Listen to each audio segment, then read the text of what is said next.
কাহিনী শুরু হয় এমন এক রহস্যময় জগৎ থেকে যা পৃথিবীর পৃষ্ঠ থেকে হাজার হাজার কিলোমিটার নিচে অবস্থিত ছিল, যেখানে আকাশ থেকে শুরু করে পানির গভীরতা পর্যন্ত ভয়ঙ্কর প্রাণীদের আতঙ্ক ছড়িয়েছিল। সেখানেই আমরা এই জগতের রক্ষক কিং কংকে দেখতে পাই, যে একটি ছোট বানরের সাথে একটি হ্রদের তীরে পৌঁছেছিল। কিন্তু সে একদমই জানত না যে সে ইতিমধ্যেই পাতা একটি ফাঁদে পড়তে যাচ্ছে। ছোট বানরটি হঠাৎ বুঝতে পারল যে সামনে হ্রদের ভেতরে কোনো বড় বিপদ লুকিয়ে আছে। তবুও সে ইচ্ছা করে কংকে পানিতে নামতে উস্কানি দিল, কিন্তু তার চালাকি কংয়ের কাছ থেকে লুকিয়ে রইল না। সে শুধু চারপাশের বাতাসকে হালকা করে শুঁকে সঙ্গে সঙ্গে বুঝে গেল আজ সে ভালো শিকার পেতে চলেছে। এরপর কং কিছু না বলে সরাসরি হ্রদে নেমে গেল এবং আরামে গোসল করতে লাগল। ওদিকে ছোট বানরটি ভয় পেয়ে গেল, যেন তার চালাকি ধরা না পড়ে, তাই সে পানি খাওয়ার ভান করতে লাগল। হঠাৎ তখন এক অদ্ভুত প্রাণী দ্রুত গতিতে তাদের দিকে এগিয়ে আসতে লাগল। গোসল করার সময় কংও বিপদের অনুভূতি পেল। সে যখনই পিছনে ঘুরে তাকালো, তখনই এক বিশাল ড্র্যাগন তার বড় মুখ খুলে তার উপর ঝাঁপিয়ে পড়ল। এটা দেখে ছোট বানর বুঝে গেল তার পরিকল্পনা সফল হয়েছে এবং সে দ্রুত তীরের দিকে দৌড়াতে লাগল নিজেকে বাঁচানোর জন্য। ওদিকে কং স্থলভাগে সব ধরনের লড়াই জিতে ফেলেছিল, কিন্তু পানিতে এমন শত্রুর সাথে এটাই ছিল তার প্রথম মুখোমুখি হওয়া। কং তার কৌশল বুঝে উঠছিল, ঠিক তখনই ড্র্যাগন তাকে টেনে সরাসরি হ্রদের ভেতরে নিয়ে গেল। কিন্তু সে জানত না রাগের সময় কং কতটা ভয়ঙ্কর হয়ে ওঠে। ওদিকে ছোট বানর ভাবছিল এবার সে চিরতরে কংয়ের হাত থেকে বেঁচে গেল, কিন্তু পরের মুহূর্তেই কিং কংয়ের বিশাল অস্ত্র সরাসরি তার সামনে এসে পড়ল। ছোট বানর কিছু বোঝার আগেই কং সেই ড্র্যাগনের কাটা মাথা তার সামনে ছুঁড়ে ফেলল। এটা দেখে ছোট বানর ভাবল এবার কং তাকে ভীষণ মারবে, কিন্তু কং কিছুই করল না, বরং সে তার কুঠার তুলে তাকে সামনে এগোতে ইশারা করল। আসলে বানরটি জানত না কিং কং হাজার বছর ধরে এই জগতে একা ঘুরে বেড়াচ্ছে, নিজের মতো কাউকে খুঁজে পেতে। সে প্রতিদিন ক্ষুধার্ত থাকত এবং প্রায়ই এখানে থাকা ভয়ঙ্কর নেকড়েরা তাকে তাড়া করত। যখন শত শত নেকড়ে তার পেছনে লাগত, তখন সে লাফ দিয়ে কোনো মতে বাঁচত। কিন্তু এবার নেকড়েদের দল তাকে ছাড়ল না, তারা তাকে ঘিরে ফেলার চেষ্টা করতে লাগল। অবশেষে যখন তার সামনে একটি গভীর খাঁজ এসে পড়ল এবং পালানোর কোনো পথ রইল না, তখন সে ঘুরে দাঁড়ালো এবং লড়াইয়ের জন্য প্রস্তুত হল। নেকড়েরা ভাবছিল এইবার শিকার সহজ হবে, কিন্তু তারা জানত না কিং কং আগেই ফাঁদ পেতে রেখেছে। যেই একটি নেকড়ে লাফ দিল, ঠিক তখনই কংয়ের ফাঁদ সক্রিয় হয়ে গেল এবং নেকড়েটি ফাঁদে পড়ে গেল। গর্তে পড়তেই কাঠের ধারালো বর্ষা তার শরীর ভেদ করে বেরিয়ে এল। সুযোগ বুঝে কং দ্রুত একটি ভারী গাছের গুঁড়ি তুলে গর্তে ফেলে দিল। এক এক করে ফাঁদ সক্রিয় হতে লাগল এবং পাহাড় থেকে বড় বড় পাথর গড়িয়ে নিচে পড়তে লাগল। পালাতে চাওয়া নেকড়েরা সেখানেই আটকে গেল, কিন্তু ধোঁয়া কেটে গেল কিছু বেঁচে থাকা নেকড়ে তবুও শিকার ছাড়তে রাজি ছিল না।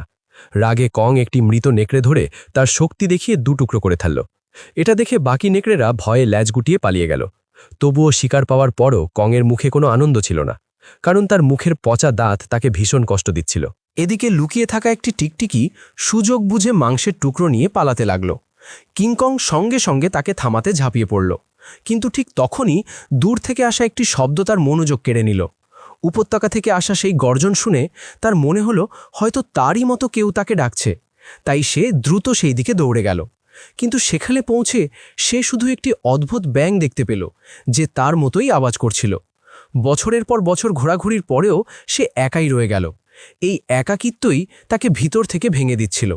অবশেষে দাঁতের ব্যথা তাকে বাধ্য করল মানুষের কাছে সাহায্য চাইতে। সে না চাইলেও মানুষের জগতে প্রবেশ করল। সেখানে পৌঁছেই কিংকং একটি পাহাড়ের ওপর পড়ে গেল এবং সাহায্যের অপেক্ষা করতে লাগল।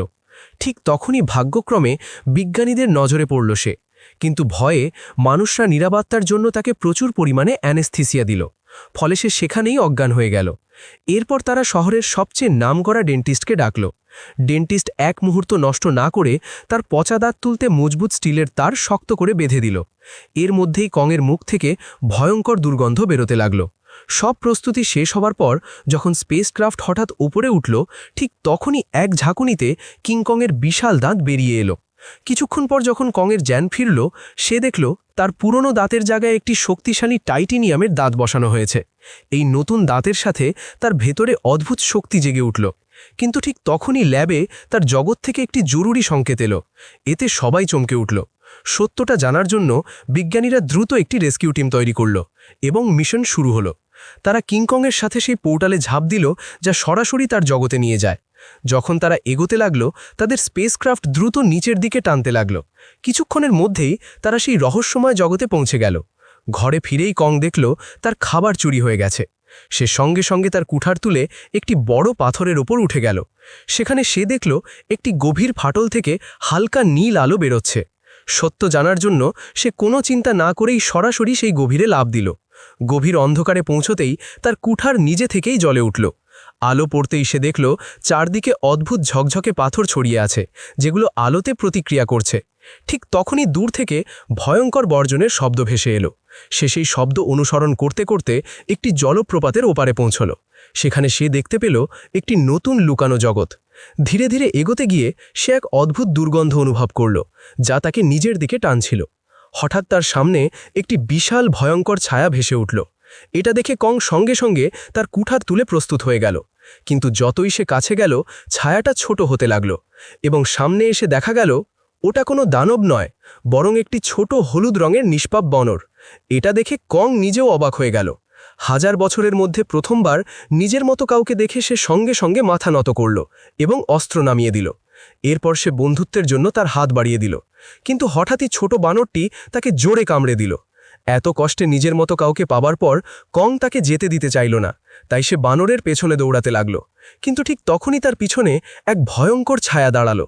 সে ঘুরে দেখে তারই সমান আকারের একটি টাক গরিলা। সে জীবনে প্রথমবার এমন কাউকে দেখল। তার দিকে এগোতেই দুটি লম্বা হাতওয়ালা গরিলা পিছন থেকে এসে তাকে মাটিতে ফেলে দিল। টাক গরিলার মুখের হাসি দেখে বোঝা যাচ্ছিল তারা লড়াই করতে এসেছে। এবার কংও ঠিক করল সে তাদের ছাড়বে না। সে একটি পাথর তুলে সরাসরি গরিলার দিকে ছুঁড়ে মারল। গরিলাও রেগে গিয়ে তার দিকে ছুটে এলো, কিন্তু কং চালাকির সাথে তাকেও হারিয়ে দিল। কিছুক্ষণের মধ্যেই সে সবাইকে মাটিতে ফেলে দিল। এমনকি টাক গরিলাও কংয়ের কুঠার হাতে নিয়ে কিছু করতে পারল না। সে সম্পূর্ণভাবে হার মানল।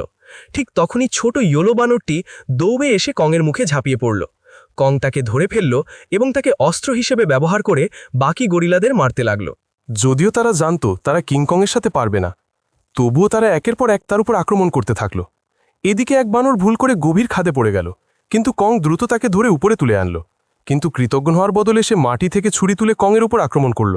এটা দেখে কংয়ের রাগ চরমে উঠল এবং সে এক লাথি মেরে তাকে আবার খাদে ফেলে দিল। এই দৃশ্য দেখে টাক গরিলা ভয় পেয়ে পিছন ফিরে পালাতে লাগল। কং পাশের পাথর তুলে তার দিকে ছুঁড়ে মারল, যা সরাসরি তার মাথায় গিয়ে লাগল। আঘাত পাওয়ার পরও সে কিছু বলতে বলতে পালিয়ে গেল। এরপর গাছের আড়ালে লুকিয়ে থাকা সেই বানরটিকে ধরে বের করল এবং জোরে মাটিতে আছাড় মারল। তারপর মাটি থেকে টাক গরিলার ফেলে যাওয়া ছুরি তুলে ছোট বানরকে ইশারা করল, যেন সে তাকে গরিলাদের আস্তানায় নিয়ে যায়। বেচারা বানর বাধ্য হয়ে সামনে হাঁটতে লাগল আর কং তার পেছনে চলল। যতই তারা ভেতরে ঢুকছিল, ততই ভয়ঙ্কর প্রাণীদের দেখা পাচ্ছিল।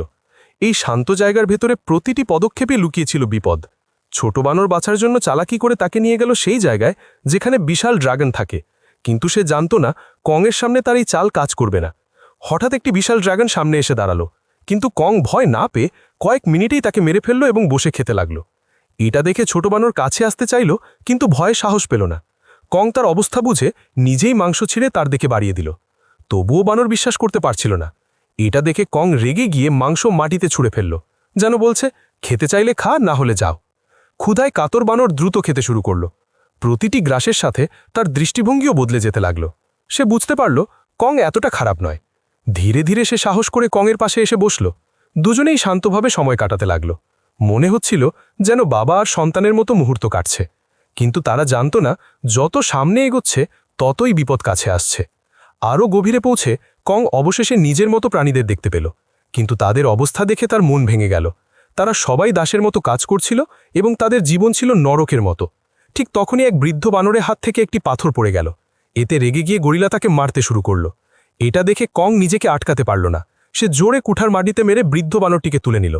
তখনই এক প্রহরী গরিলা রেগে তার দিকে ছুটে এলো এবং তাকে থামতে বলল, কিন্তু ততক্ষণে কংয়ের সাহস অন্য বানরদের মধ্যে আশার আলো জ্বালিয়ে দিয়েছে। এই সময় পালিয়ে যাওয়া টাক গরিলা সবকিছু দেখছিল। সে দৌড়ে গিয়ে এই জায়গার রাজা স্কার কিংকে সব জানালো। সব শুনে স্কার কিং রেগে আগুন হয়ে গেল। সে সিংহাসন থেকে উঠতেই সব বানর তার সামনে মাথা নত করল, কিন্তু কং একদম নির্ভয়ে দাঁড়িয়ে রইল। স্কার কিং তার মুখে থাকা স্টিলের দাঁত দেখে হাসল, কিন্তু পরের মুহূর্তেই রেগে এক বানরকে লাথি মেরে জ্বলন্ত লাভায় ফেলে দিল। এটা দেখে কংয়ের রাগ চরমে উঠল। স্কার কিং তার অস্ত্র বের করে লড়াইয়ের জন্য প্রস্তুত হল। কংও কুঠার তুলে নিল এবং শুরু হলো ভয়ঙ্কর যুদ্ধ। তার লম্বা অস্ত্রের সুবিধা নিয়ে স্কার কিং হঠাৎ আক্রমণ করল। কং সামলে উঠতে পারল না। সে ক্রিস্টাল লাগানো অস্ত্র দিয়ে বারবার আঘাত করতে লাগল। রেগে কং ঝাঁপিয়ে পড়ল। শক্তিতে কং অনেক বেশি ছিল, তাই তাই স্কার কিং দূরত্ব রেখে লড়াই করছিল। ধীরে ধীরে কং পিছিয়ে পড়ছিল। একসময় তার কুঠার হাত থেকে পড়ে গেল। সুযোগ নিয়ে স্কার কিং তার গলা চেপে ধরল। সে ভাবল সে জিতে গেছে, কিন্তু কং হঠাৎ তাকে তুলে মাটিতে আছাড় মারল। কিং কং খুব অল্প সময়ের মধ্যেই স্কার কিংকে মাটিতে ফেলে দিল। তখন স্কার কিং ঠিক করল সে এবার তাকে তার আসল শক্তি দেখাবে। যেই তার অস্ত্রে লাগানো পাথরটি জ্বলতে শুরু করল, ঠিক তখনই গরিলারা পাথর ফেলে লাভার রাস্তা বন্ধ করে দিল। আর সেই মুহূর্তেই গুহার ভেতরে লুকিয়ে থাকা ভয়ঙ্কর দানবের চোখ দেখা যেতে লাগল। জ্বলন্ত জমি হঠাৎ বরফে পরিণত হল এবং বেরিয়ে এলো সেই বিশাল টাইটান শিমো, যে একসময় পুরো পৃথিবীকে বরফে ঢেকে দিয়েছিল। স্কার কিং সঙ্গে সঙ্গে তাকে আদেশ দিল কংয়ের উপর আক্রমণ করতে, কিন্তু শিমো এতে খুশি ছিল না। চাপ বাড়তেই সে যন্ত্রণায় ছটফট করতে লাগল এবং বাধ্য হয়ে আক্রমণ করল। কিং কং দ্রুত লাফ দিয়ে প্রথম আঘাত এড়িয়ে গেল, তারপর কুঠার সামনে ধরে নিজেকে সামলানোর চেষ্টা করল, কিন্তু শিমোর শক্তির সামনে তার সব চেষ্টা দুর্বল হয়ে পড়ল। দেখতে দেখতে তার হাত বরফে জমতে শুরু করল। এই হঠাৎ আক্রমণে তার ডান হাত মারাত্মকভাবে আহত হল। সে দুর্বল হয়ে পড়তে লাগল। সুযোগ বুঝে স্কার কিং তাকে শেষ করার আদেশ দিল। ঠিক তখনই পেছন থেকে ছোট বানর তাকে ইশারা করল সুড়ঙ্গ দিয়ে পালাতে। ওই মুহূর্তেই শিমো আবার আক্রমণ করল। কিং কং দ্রুত ঘুরে সোজা সুড়ঙ্গের ভেতরে ঢুকে পড়ল, কিন্তু তার পেছনে তখনও শত শত বানর ধাওয়া করছিল।